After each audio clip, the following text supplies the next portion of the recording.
Question है dash is a process through which a strategy is put into action. तो देखिए strategic management में क्या होता है कि हम इन्वायरमेंट को स्कैन करते हैं, स्ट्रेटजी को फॉर्मुलेट करते हैं, उसको इंप्लीमेंट करते हैं, इवेलुएट करते हैं और कंट्रोल करते हैं। तो ये इंपॉर्टेंट एलिमेंट्स होते हैं, कंपोनेंट होते हैं स्ट्रेटेजिक मैनेजमेंट के। तो यहाँ पर क्वेश्चन पूछा जा रहा है कि कौन सा नीचे दिए गए ऑप्शन में से, यानी कि strategy analysis, strategy control, strategic implementation या फिर स्ट्रेटजिक इवोल्यूशन, इनमें से कौन सा ऐसा एक प्रोसेस है जहां पर स्ट्रेटजी को एक्शन में रखा जाता है, यानी कि जो स्ट्रेटजी फॉर्मुलेट की गई है अब उसको जो है इंप्लीमेंट कर दिया जाता है। तो नाम से ही क्लियर हो गया कि स्ट्रेटजी को क्या कर रहे हो, आप इंप्लीमेंट कर रहे हो। तो यहाँ पर करेक्ट ऑप्शन क्या हो जाएगा, ऑप्शन सी स्ट्रेटजिक इंप्लीमेंटेशन। तो देखिए सबसे पहले हम यहाँ पर सभी टर्म्स को समझ लेते हैं।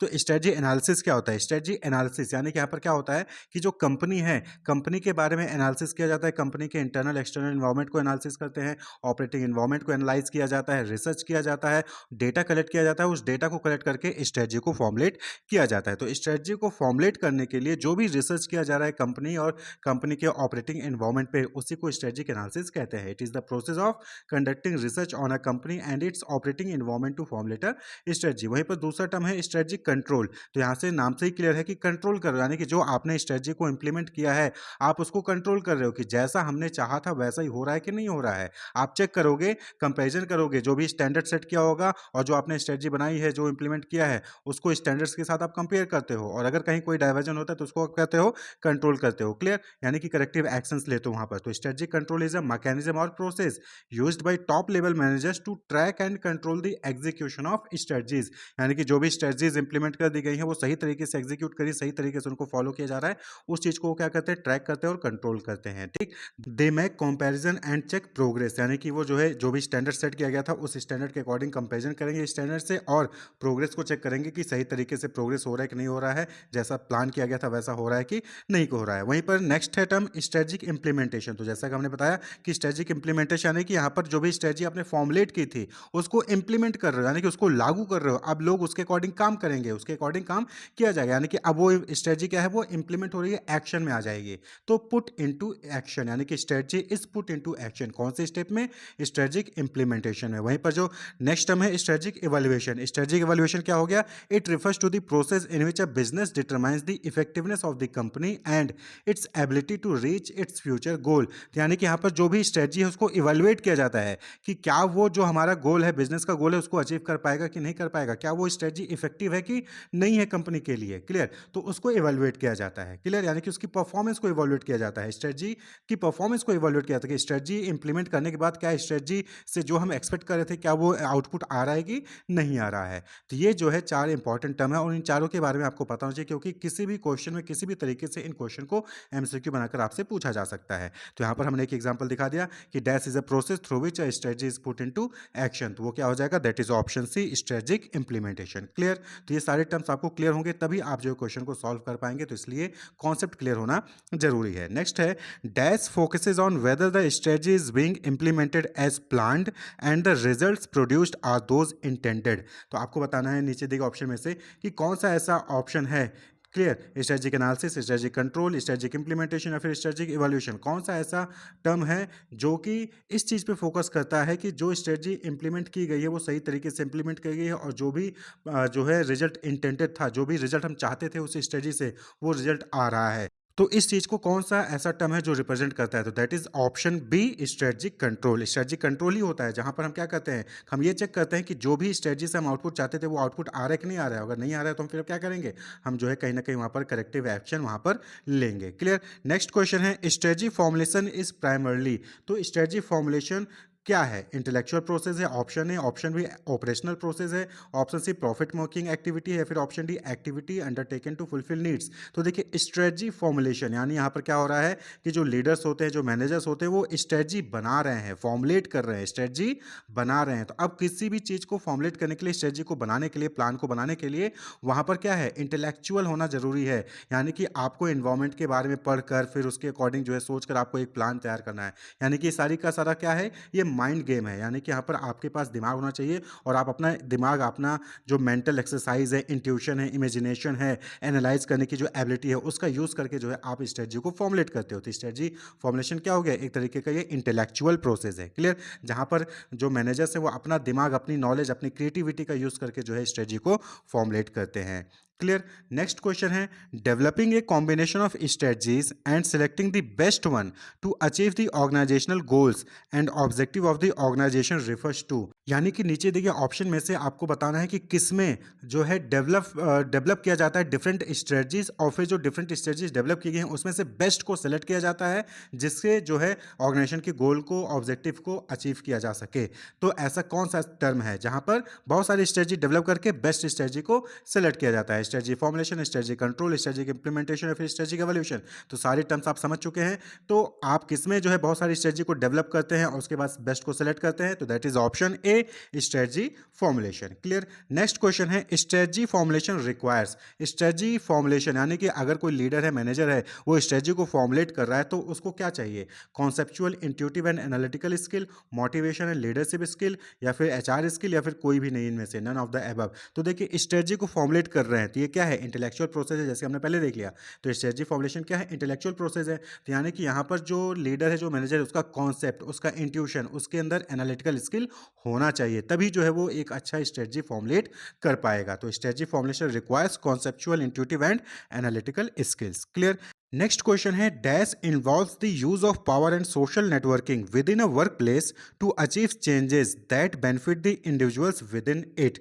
यानी कि आपको यह बताना है कि जब वर्क प्लेस में कोई पर्सन अपनी पावर या सोशल नेटवर्किंग का यूज़ करके जो चेंज वो चाहता था वो चेंज करवा लेता है और उससे वो जो है बेनिफिट भी मिल जाता है उसको, तो इसको हम किस चीज़ से रिप्रेजेंट करते हैं? Corporate culture, corporate politics, strategic management या फिर स्ट्रेटेजिक इवैल्यूएशन। तो देखिए यहाँ पर दो टर्म है, कॉर्पोरेट कल्चर और कॉर्पोरेट पॉलिटिक्स। स्ट्रेटेजिक मैनेजमेंट क्या होता है, स्ट्रेटेजिक इवैल्यूएशन क्या होता है, आपको पता है।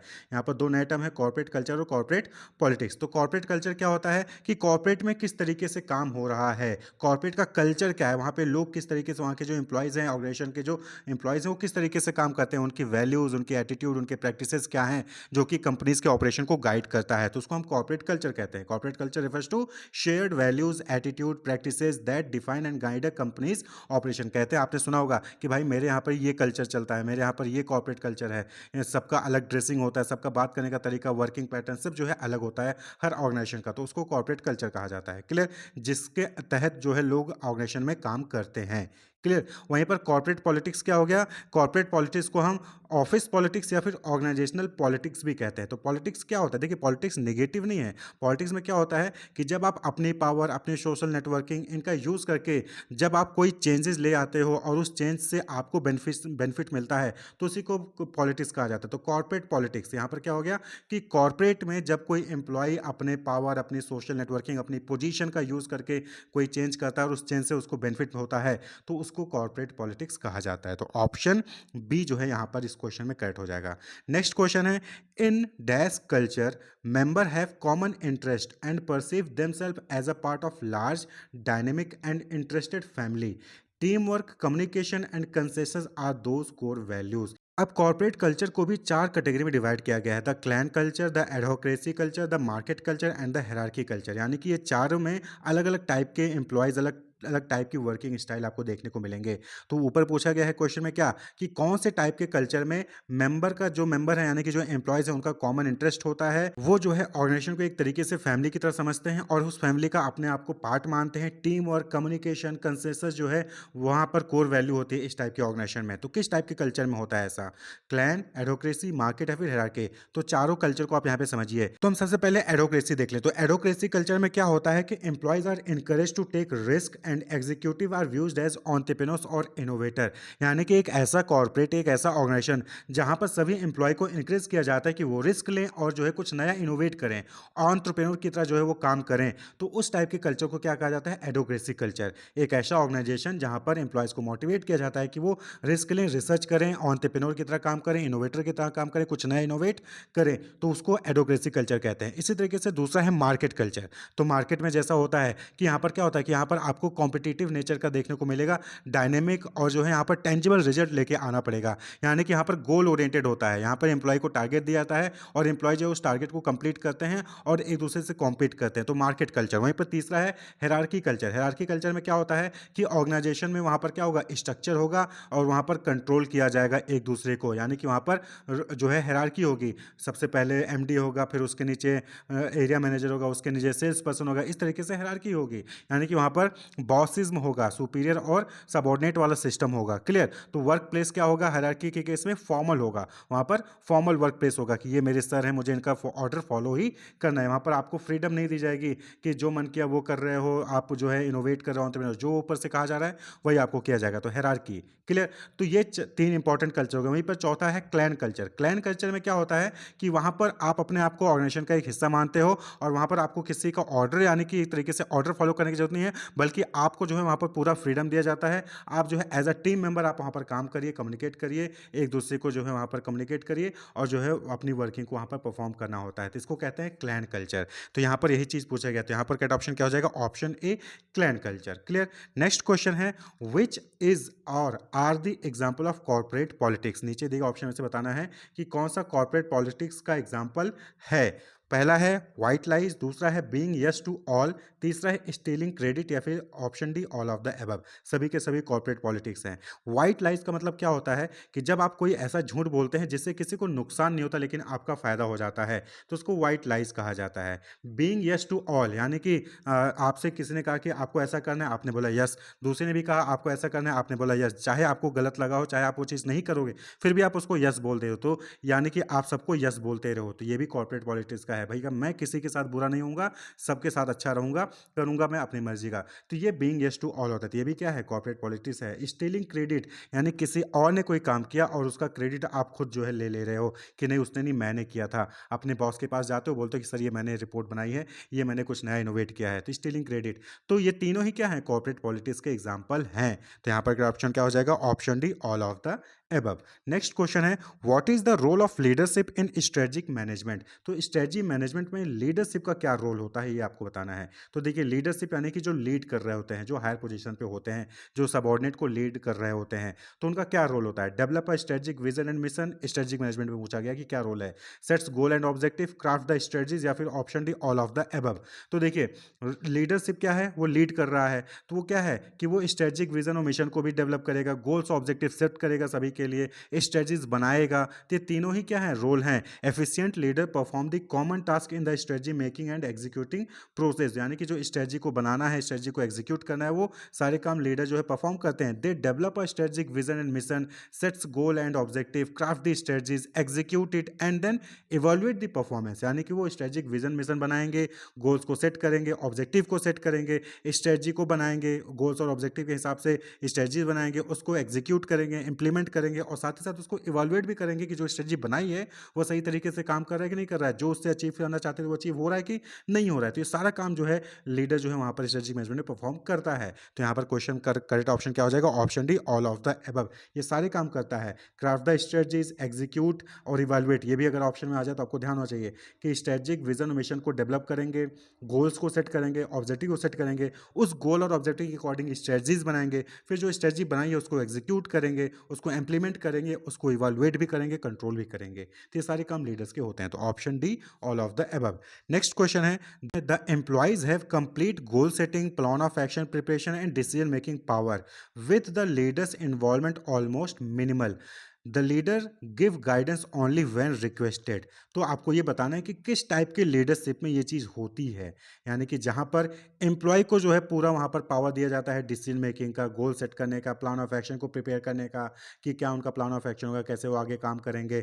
और वहाँ पर जो लीडर्स होते हैं उनका मिनिमम इन्वॉल्वमेंट होता है। तो जब एक ऐसा लीडर जो कि एम्प्लॉय को छोड़ दे रहा है कि जाओ अपने हिसाब से गोल सेट करो, अपना प्लान ऑफ एक्शन प्रिपेयर करो, डिसीजन मेकिंग लो, और लीडर का वहाँ पर मिनिमम इन्वॉल्वमेंट होता है, या फिर जब लीडर की गाइडेंस चाहिए होती है, रिक्वेस्ट किया जाता है एम्प्लॉय द्वारा कि सर आप मुझे गाइड करें, तभी वो लीडर गाइड करता है, वरना एम्प्लॉय अपने आप से काम करते हैं। तो इस टाइप के लीडरशिप को कौन सा लीडरशिप कहेंगे? लेसर ऑटोक्रेटिक लीडरशिप, डेमोक्रेटिक, या फिर नन ऑफ द एबव। तो देखिए जहां पर एम्प्लॉय को फ्रीडम दे दी जाती है, कंप्लीट फ्रीडम दी जाती है, और लीडर जो है जब रिक्वेस्ट किया जाएगा तभी आके जो है इंटरफेयर करेगा, तो उस टाइप के लीडरशिप स्टाइल को कहते हैं लेसेस फेयर। वहीं पर ऑटोक्रेटिक लीडरशिप में क्या होता है कि ऑटोक्रेट यहां पर क्या होता है कि सारा रोल किसका होता है? लीडर का होता है। The leader retains maximum power and authority and gives order to employees expecting complete obedience to the order issued. तो ऑटोक्रेटिक लीडरशिप में क्या होता है कि जो लीडर ने बोला है वही एम्प्लॉय को फॉलो करना है, एम्प्लॉय को अपने बॉस को फॉलो करना है, बॉस के ऑर्डर ऑर्डर को फॉलो करना है। तो इस टाइप के लीडरशिप स्टाइल को क्या कहा जाता है? Autocratic leadership style. बहुत सारे ऐसे लीडर्स होते हैं जो कि ऑटोक्रेटिक टाइप के होते हैं, यानी कि उन्होंने जो एम्प्लॉय को बोला है वही करना है, चाहे एम्प्लॉय चाहे वो लीडर जो है वो गलत हो चाहे सही हो, एम्प्लॉय को जो बोला गया वही एम्प्लॉय को करना है। ये नॉर्मली आपको जो है डिफेंस में आपको देखने को मिल जाता है कि जो ऑर्डर आया है वो ऑर्डर फॉलो करना है, आपको चाहे गलत लगे चाहे सही लगे। वहीं पर डेमोक्रेटिक लीडरशिप स्टाइल में क्या होता है कि यहाँ पर जो है कुछ हद तक जो है छूट दी जाती है, यानी कि एम्प्लॉय को कंसल्ट किया जाता है, एम्प्लॉय से बातचीत की जाती है, उसके बाद ही डिसीजन लेता है। यानी कि अगर कोई लीडर को डिसीजन लेना है तो लीडर अपने लेवल पे डिसीजन नहीं ले लेगा, लीडर पहले एम्प्लॉय से बात करेगा, एम्प्लॉय को कंसल्ट करेगा और एम्प्लॉय से बात करने के बाद जो है फाइनल डिसीजन लीडर लेता है। तो that is democratic. The leader involve employ in decision making process as a team effort and the decision is not made final until all employees agree with it. जब तक कि सभी employees agree नहीं कर जाएंगे तब तक वहां पर डिसीजन नहीं लिया जाएगा। वहीं पर ऑटोक्रेटिक में क्या होता है कि ऑटोक्रेटिक में लीडर को सही लगा तो लीडर डिसीजन ले लेगा, एम्प्लॉय से कंसल्ट करने की जरूरत वहां पर नहीं है। लेकिन डेमोक्रेटिक में एम्प्लॉय को कंसल्ट किया जाता है। और वहीं पर लेसस फेयर में, जिसको हम फ्री रेन भी कहते हैं, तो लेसस फेयर में क्या होता है कि एम्प्लॉय ही पूरा जो वहां पर देख रहे होते हैं, उन्हीं को प्लान ऑफ एक्शन, उन्हीं को गोल सेट, उन्हीं को डिसीजन मेकिंग का पावर दिया जाता है। अगर उनको लगता है कि हाँ मुझे लीडर की जो है वहां पर हेल्प चाहिए, गाइडेंस चाहिए, तो फिर वो लीडर को कंसल्ट करते हैं, वरना नहीं करेंगे। तो ये लेसस फेयर स्टाइल होता है, लेसस फेयर लीडरशिप स्टाइल होता है। तो यहाँ पर करेक्ट ऑप्शन क्या हो जाएगा? ऑप्शन ए, लेसस फेयर। तो ये कुछ एमसीक्यूज थे strategic management, corporate culture, corporate politics और लीडरशिप से रिलेटेड। कॉन्सेप्ट क्लियर होना जरूरी है। अगर आपके कॉन्सेप्ट्स क्लियर हैं, कॉन्सेप्ट आपको अच्छे से समझ में आ रहे हैं, सारे टर्म्स जो है क्लियर हैं, टाइप्स क्लियर हैं, उनके इंपॉर्टेंस क्लियर हैं, तो आप आसानी से एमसीक्यूज सॉल्व कर पाएंगे। Wish you all the best, keep watching.